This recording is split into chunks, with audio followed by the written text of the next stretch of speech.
Welcome.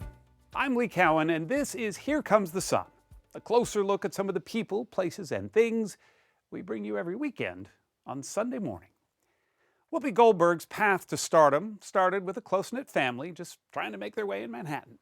She talks about her upbringing in her new memoir, Bits and Pieces, and she's talking about it with our Seth Doane. The more I wrote about my mom, I thought I would have loved to have given this to her. Same with my brother. She's been thinking a lot about her mother Emma and brother Clyde, who've both passed away. They're subjects of her new memoir. In the book, you paint your childhood as pretty idyllic here. And it was. I was very lucky. Later in the show, Whoopi Goldberg on her EGOT status. Only about 19 people in the world have achieved this EGOT status. Yeah. It shows mastery in a craft and also real range. Well, I think, from the beginning of my career, I've always done stuff that I wanted to do. So I got my Grammy for my show, I think, the recording of my Broadway show. The Tony Tom and I got, because we were two of the producers of Thoroughly Modern Millie. The Emmy? The Emmy for the Hattie McDaniel documentary I did, and for The View. And then the Oscar. Well, Ghost. Yes. Then Conor Knighton takes a trip to a not-so-ordinary petting zoo, where detainees are in charge of nurturing the 120 animals who are living below the jail. The animal farm is maintained by a small team of incarcerated men. Got the 18 with me. Those we met during our visit were all serving time for drug-related charges. Each morning, Sealander briefs them on their tasks. Your meds for Dash are on the table. Petunia took her meds with no problem. Only low-level, non-violent offenders can apply for animal duty. This is a coveted work assignment. What's up, Jack? This is by far the best job. That's all coming up right here on Here Comes the Sun. You know Whoopi Goldberg from, well, just about everything. The co-host of ABC's The View for the last 16 years sat down with our Seth Doane to discuss her career and her recent memoir. Whoopi Goldberg has been in the spotlight for 4 decades. Whoopi, give us that smile this way! Ah, yeah. This is Here your we spot. Go. This is it. This is it. This is everything. What she craves today is this quiet spot in the sun. Lots of people just need someplace they can go and just... She's found a vacation home and tranquility on the Italian island of Sardinia. The more I wrote about my mom, I thought I would have loved to have given this to her. Same with my brother. She's been thinking a lot about her mother Emma and brother Clyde, who've both passed away. They're subjects of her new memoir. In the book, you paint your childhood as pretty idyllic here. And it was. I was very lucky. Before taking the name Whoopi Goldberg, she was Karen Johnson, growing up in this housing project in New York City's Chelsea neighborhood. For me, it was a great time, and to be able to have the freedom with a mother who really just said, listen, you're gonna have to figure some of this out for yourself. I can't give you all the answers. Her mom was a teacher here, and when the young Karen Johnson dropped out of school, she made a pact with her mom to use the city's museums and libraries to keep learning. You know, a lot of folks had 2 parents. I only had 1. And that parent acted like 900 people. She never made it about what we didn't have. She made it about what we did have and how to celebrate that. So they said, what's the problem? Whoopi Goldberg started acting on stage, got to Broadway, and I'm like, whoa. and landed an Oscar nomination for her first major film role. Until you do right by me, everything you think about is gonna crumble. I will follow him. For a period, it said she became the highest paid actress in Hollywood. Want to dance, sister? Why? You don't have any rhythm. She'd also see her mom had a talent for acting, like when Marlon Brando stopped by. My mother would turn into the other Emma. She came in and I got up specifically to say as she's coming towards us, "Don't be freaked out, that is Marlon Brando sitting on the couch," but I couldn't, so all I could say was, "Hey, Ma, come meet Marlon Brando," who came to visit us. And she just went like this, "Mr. Brando." It was just like, wait, who are you? After making more than 100 films, Here, there are lots of places to sit. Come. even in Italy, Hollywood is never far. Patrick Swayze wanted you Yeah, in the Ghost. yeah. It's funny, this particular part of the peninsula reminds me of him. Molly, you're in danger. Now, you can't just blurt it out like that. And quit moving around, will you? Because you're starting to make me dizzy. I'll just tell her in my own way. Molly, you in danger, girl. Goldberg won an Oscar for the supporting role she played as a psychic in Ghost. He knows where he lives. Write it down. He wants you to write it down. You write it down. I ain't no damn secretary. Just do it. Add to that 2 Emmys, Whoopi Goldberg! a Grammy, and a Tony, making her one of just about 20 people with EGOT status. Her book chronicles the start of her career and does not hold back, detailing problems with drugs, going on welfare, and learning marriage is not for her after 3 tries. Are you still in love with the idea of being in love, or that's just gone? I think other people seem to sparkle when they're in love, and I like to see that.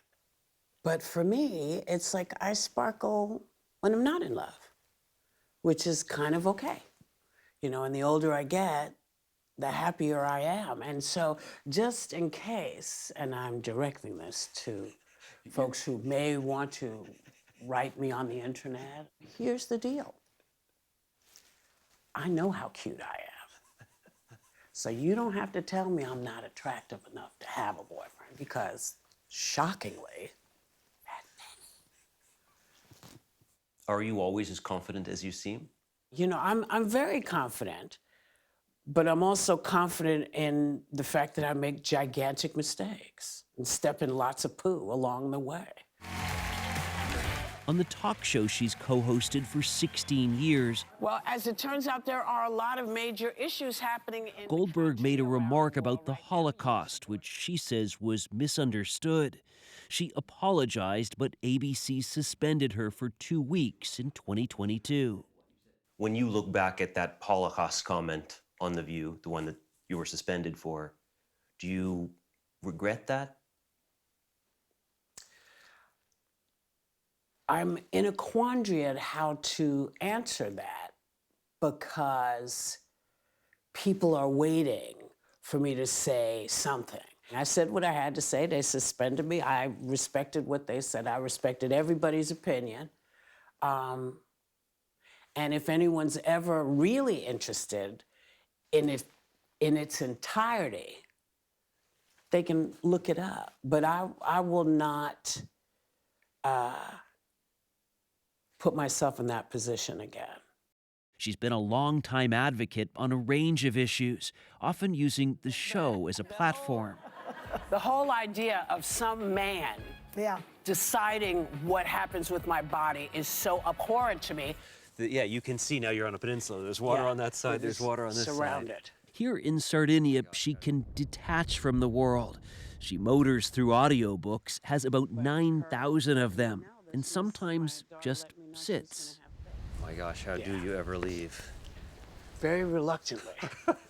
She dreams of finding a way to spend 6 months a year in Sardinia. I'm ready to not be scrutinized quite as tightly as I am. And I think the further away I get from opinion television, the easier it might be for a while. At 68 years old, she's a great-grandmother. Whoopi Goldberg's trailblazing journey has been one of reinvention and determination. I'm a singular kind of person, I think. She says she was well equipped, starting with those lessons from her mom in that two-bedroom apartment in New York. It makes her perch here all the more impressive. It's the end of a peninsula. I mean, I come from the projects. I got a peninsula. This is a long way from Chelsea. This is a long way from Chelsea. Up next, an exclusive excerpt from Seth Doane's chat with Whoopi Goldberg. Something you can only see right here on Here Comes the Sun. Stay with us. Well, the path is treat people the way you want to be treated. As promised, here's more from Seth Doane's interview with Whoopi Goldberg. Why did you want to write this book? I feel like I had to. I feel like I needed to connect to my family, because really it was the three of us, and with them being gone, I wasn't really sure of who I was in my place, in my skin anymore, because it was always been the three of us. I've never knew life without the two of them. It's part memoir, it's part love letter to them. Yeah. It's part, actually, as kvetchy as I get about the public, it's also a love letter to the public, because people want to know. I never understood why they wanted to know things. And I just thought, okay, so here's what I can tell you. And I can tell you now because my mom's not here and my brother's not here. And this is who we were and this is how I got to be me. And, you know, if you're not happy with it, put the book down, you know. In New York, you told us, I needed people to know more than they did about me. Yeah. And people have made up their minds about what they think they know. Yeah. What do you mean by that? Well, people, you know, we were in Chelsea. People always say, oh, you know, you grew up poor. And what? It's like, well, no. Chelsea wasn't a ghetto. It was never a ghetto. People assume because you're black, you come from this area or this was your experience. And it wasn't my experience. My experience was lots of love and, you know, figure it out. Only about 19 people in the world have achieved this EGOT status. Yeah. It shows mastery in a craft and also real range. Well, I think, you know, from the beginning of my career, I've always done stuff that I wanted to do. So I got my Grammy for my show, I think, the recording of my Broadway show. The Tony, Tom and I got, because we were two of the producers of Thoroughly Modern Millie. The Emmy? The Emmy for the Hattie McDaniel documentary I did, and for The View. And then the Oscar. Well, Ghost. Yes. When you've done something like 150 films, do you have any idea? Maybe, probably. That's a lot. It's not when you look at the breadth of a career. As it turns out, I've been here for a while. You know, it doesn't feel like it. It still feels like I'm kind of fresh and new and figuring it out. Do you beat yourself up? Very rarely, but I do. About what types of things? Just if I've been thoughtless or you know, I've not kept myself on the path that I want to be on. Like I try to remember. What's the path? Well, the path is treat people the way you want to be treated. Try to be nice to the people that you're not sure you like. Just try to be better. Up next, emus and pythons and skunks. Oh my. Welcome back. The Monroe County Detention Center. It houses those accused of running afoul of the law, of course, but since the mid-1990s, it's also become the living space for some animals that have been abandoned or abused or donated. Conor Knighton went to the facility in Stock Island, Florida, to see the inner workings of this unlikely arrangement. The Monroe County Detention Center in Stock Island, Florida, currently houses around 400 people. There's also an emu, an armadillo, a capybara, a ball python, some mandarin ducks, a zebu, Hello, baby. and a skunk named Squirt. Is he soft? Mm-hmm. These 120 animals haven't been convicted of anything. Come on in, everybody. For them, getting assigned a life sentence here is actually a good thing. It's a safe place where they can live out their days with regular visitation from hundreds of admirers. All of our animals have been abandoned, abused, confiscated, or donated. Good morning, Wilbur. Biologist Jeannie Sealander has supervised the Monroe County Sheriff's Office Animal Farm since 2006. Are you going to dance for us today? This small zoo got started by accident in the mid-1990s when word got out that the sheriff had rescued some ducks from a nearby road. People just showed up with animals they didn't want anymore because the rumors were that jail was taking in animals, and they were asking if they could leave their animal or drop it off. Down here in the Keys, there aren't a lot of rescue facilities. So the open area beneath the jail turned into one. The center is located next to Key West, just a few miles from the southernmost point in the contiguous United States. Sealander, who isn't law enforcement, originally moved here to work for the local aquarium. I was really apprehensive about working with inmates. I had never even been to a jail before. Good morning.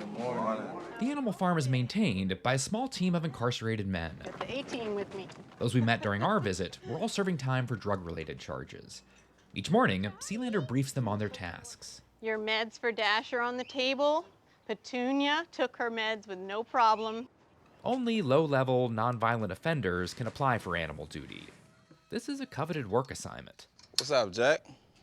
This is by far the best job. Yeah. Ashley Abelmar says that working with animals and being outside There you go. helps take his mind off the time he's serving inside. When I'm here, all the worries that I have on myself, it takes it away from me. I don't even exist. I'm here to just, serve a higher purpose, taking care of these animals, making sure they see tomorrow and the next and the next. On this day, Tyler Cunningham is on meal prep duty. He's tasked with feeding everything from the rhinoceros iguana to the coati mundi. Do you feel a connection with the animals? Oh, for sure, definitely. It's very therapeutic. Makes me feel a lot of love, and be able to give love. It's a very good thing. Jeannie Sealander sees that as a win-win. They give back to the community when they're here. They help with all the chores that need to be done. They care for the animals. They learn about some of the animals they've never seen, they've never heard of.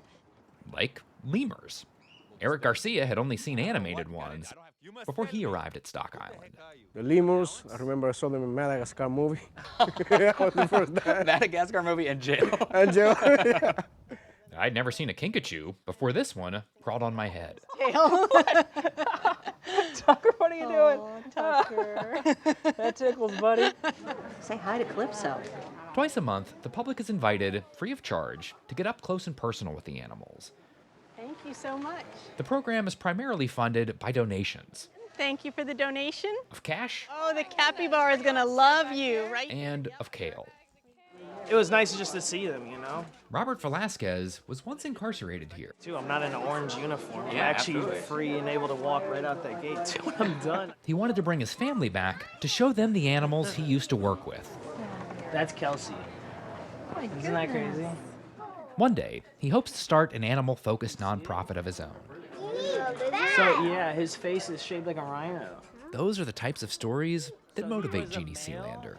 If I can make a difference in one person's life, then that means something to me. So not only am I changing inmates' lives, but I'm making a difference in the animals' lives as well. It's interesting to me, though, that you reference them in that order, because I think a lot of people, especially coming from a biology background, they're doing it to save the animals, and you certainly are, but to reference the inmates first is a different way of helping. Absolutely. I think a lot of them are unseen. And I do see a lot of changes when I look back on all the probably couple of thousand inmates I've had in my time here. The fact that this made a difference in their life and that I made a difference in their time here, that makes you feel good. I'm Lee Cowan. Thanks for joining us. We'll see you right here next time on Here Comes the Sun.